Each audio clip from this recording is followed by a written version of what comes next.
청지기는 주인의 집과 재산, 종교를 맡아 주인의 뜻대로 관리하는 사람을 말합니다. 높은 관리나 부잣집에서 주인의 가사를 도맡아 처리하던 관리인입니다. 하인의 우두머리로서 하인들을 감독하고 주인의 자산까지 관리했고 심지어는 주인의 자녀 교육까지도 담당하였습니다. 성경에 언급된 대표적인 인물로는 아브라함의 집에 엘리에셀, 보디발의 집에 요셉, 신약교회의 에라스도, 헤롯에게 속한 구사 등이 있습니다. 한편 성경은 교회의 지도자인 감독은 하나님의 거룩한 일을 맡은 청지기요 모든 교회 구성원들 역시 여러 가지 은혜를 맡은 선한 청지기로 말씀하고 있습니다. 이렇게 청지기 된 성도들은 자신의 시간과 재능과 물질 등 자신의 모든 것을 들여서 충성해야 합니다. 예수님께서는 청지기에게 요구되는 가장 중요한 덕목은 주인에 대한 충성임을 말씀하고 있습니다. 이 원어의 이해를 보면 오이코스와 네모라는 이 원어의 뜻을 합성을 보면 주인의 집의 노예나 재산 등을 관리하는 책임을 맡은 자, 그 다음에 자의에 따라 아무 일이든지 할 수 있도록 허락받은 자, 주인의 집안을 책임지고 관리하는 사람입니다. 청지기는 원래 집사에서 유래된 것으로 하인, 사환, 섬기는 자, 일사역자, 종으로서 주인을 섬기는 자를 뜻합니다. 청지기는 큰 집의 가사를 책임지고 돌보는 일을 맡은 자로서 주인의 식탁에서 시중을 들고 집안의 여러 종들에게 지시를 내리며 주인을 대신하여 가사의 비용과 재산을 관리하는 사람을 말하고 있습니다. 청지기의 일반적인 의미는 옛날 부잣집이나 양반집에서 주인을 대신해서 여러 가지 잡일을 맡아보는 하인입니다. 현대사회에서는 관리인이라는 말이 적합하리라고 생각합니다. 또 뭐 집사라고도 이렇게 말합니다. 오늘날 우리 주변에 이런 경우가 가끔씩 있음을 볼 수가 있습니다. 신학적인 이 청지기는 하나님의 집, 교회에서 하나님께서 맡겨주신 직분을 가지고 자신의 몸과 재능과 물질, 시간, 정력을 바쳐서 충성하는 자입니다.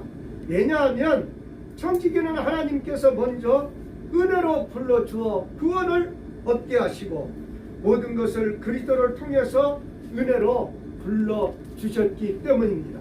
그러므로 구원 얻은 모든 하나님의 자녀는 하나님의 청지기로서 부름받음을 깨닫고 자신의 전체를 하나님께 바치는 삶을 살아야 합니다. 유대와 애굽과 바벨론의 귀족들과 황실에 존재하고 있음을 이제 구약의 청지기에서 말씀하고 있습니다. 요셉도 애굽에서 청지기를 데리고 있었습니다. 청지기는 자기 밑에 노예를 두기도 하였고 유대의 왕들도 황실의 일을 맡은 청지기를 두고 있었습니다. 청지기는 집 식구들에게 아버지와 같은 감독권을 행사할 수 있는 그 집의 권력자였습니다. 그러므로 구약의 청지기의 의미는 재산과 사람을 관리하는 자로서 주인의 상속자이고 주인께 인정을 받고 왕자의 훈육을 맡은 자요 주인의 대리자였습니다. 신약에서 말하는 청지기는 예수님 당시에 헤롯 안디바는 부사라는 이름하는 청지기를 고용하고 있었습니다. 그의 아내 요한나와 또 수산나와 다른 여러 여자가 함께 자기들의 소유로 예수님을 섬겼다고 말씀합니다. 마태복음 20장에 보면 품꾼들에게 그날의 삭슬을 치른 것은 청지기라고 예수님께서 말씀하셨습니다. 베드로 역시 각 은사를 받은 대로 하나님의 각양 은혜를 맡은 선한 청지기같이 서로 봉사하라 그렇게 말씀하고 있습니다. 일방적으로 봉사하지 말고 혼자 봉사하지 말고 서로 봉사하라 그렇게 주님은 말씀하셨습니다. 신약의 청지기는 구약시대의 청지기와 다름없이 재산을 위탁받고 관리하기도 하면서 더 나아가서는 주신 달란트와 문화의 비유를 통해서 교훈하듯이 예수 그리스도께서 청지기들에게 주신 기회와 은사를 활용해야 되는 기독교인들의 책임을 강조하고 있습니다. 그것이 마태복음 25장 14절에서 30절의 달란트의 비유입니다. 진리를 사수하고 교회와 맡은 사명을 충성하는 것을 강조하고 있습니다. 신약의 청지기도 주인의 대리자입니다. 예수 그리스도를 믿고 예수님을 구주로 모시고 사는 사람은 자기 삶의 주인이 하나님을 고백하며 청지기로 살아갑니다. 청지기로 사는 사람과 그렇지 않는 사람은 대체로 어떻게 구분할 수 있는가? 청지기는 걱정하지 않습니다.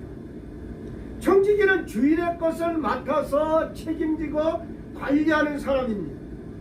주인이 모든 것을 다 마련해 줍니다.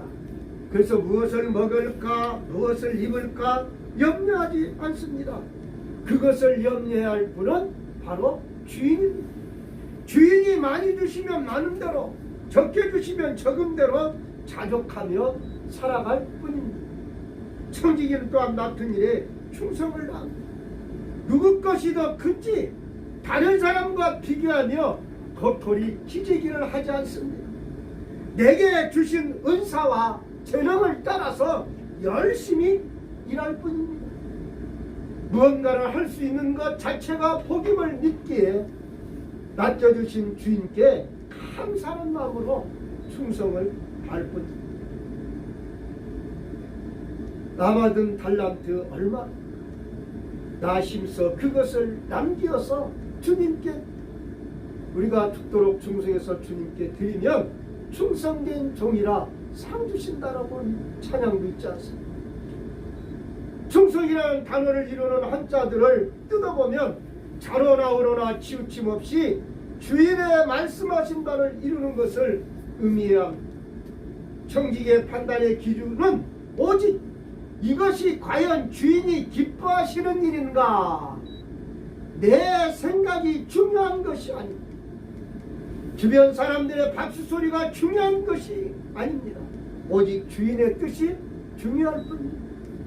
그리기에 청지기는 언제 어디서 무엇을 하든 먼저 그의 나라와 의를 구합니다. 먹든지 마시든지 하나님 아버지의 영광을 생각합니다. 욥은 자신의 모든 것이 다 사라졌을 때 내가 모태에서 나왔은즉 또한 알몸이 그리로 돌아가올지 주신 이도 여호와시요 거두는 이시도 여호와시니 여호와의 이름이 찬송을 받으실 자니다라고 말씀하고 있습니다. 욥의 고백은 다른 말로 하면 이렇습니다. 하나님, 제 것은 모두 당신의 것입니다. 당신은 당신이 원하는 대로 주시든지 가져가시든지 마음대로 하실 수가 있습니다.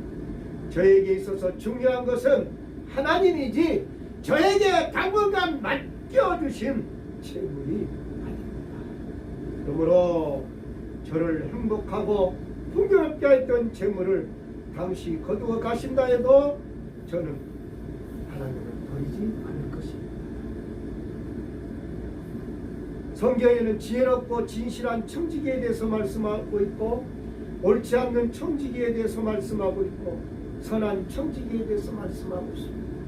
선한 청지기는 주님의 나라와 의를 위해 헌신과 충성을 다하는 하나님의 일꾼을 말하고 있습니다.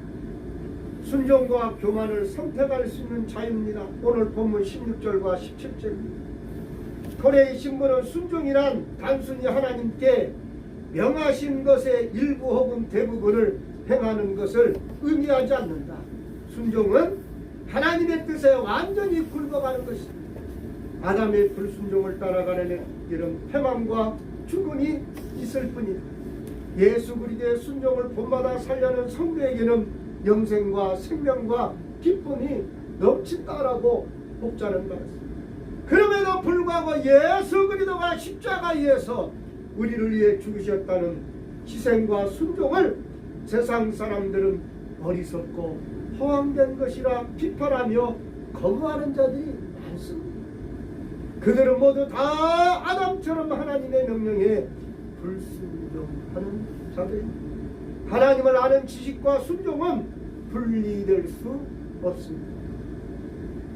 예수 그리스도의 길을 따라가도록 성령의 선물로 믿음을 얻게 된 자들은 예수 그리스도에 대한 지식을 확고하게 간직하면서 순종과 복종의 길을 그리스도를 경외함으로 피차 복종하라.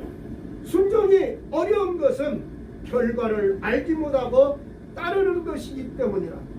순종이 믿음과 밀접하게 연관되는 이유가 바로 여기에 있습니다. 믿음으로 순종하며 살아갔더니 하나님의 역사를 경험했다는 고백이 신앙인의 축복입니다. 오늘 본문 17절에 선악을 알게 하는 나무의 열매는 먹지 말라. 내가 먹는 날에는 반드시 죽는다. 죽는다는 것은 생명을 뺏어간다는 겁니다. 그 암 속에 들어간다는 것을 말하는 것입니다. 아담과 하와가 선악과를 따먹고 난 다음의 결과로 죄와 사망이 그의 생애 속에 들어온 거예요. 생명을 잃어버렸습니다. 하나님이 심판하심으로 죄와 사망의 포로가 된 것입니다. 선악과는 말 그대로 선과 악을 구별하는 지식을 줍니다. 그러나 하나님의 허락 없이 따먹으면 지혜로워지는 것이 아니라 하나님의 자리에 오르려는 탐욕의 눈이 멀어서 죽음의 길로 가게 됩니다. 생명과는 영원히 살게 하는 힘을 가지고 있습니다. 선악과를 몰래 따먹은 자는 운명적으로 생명과의 눈독을 들게 된다는 거예요.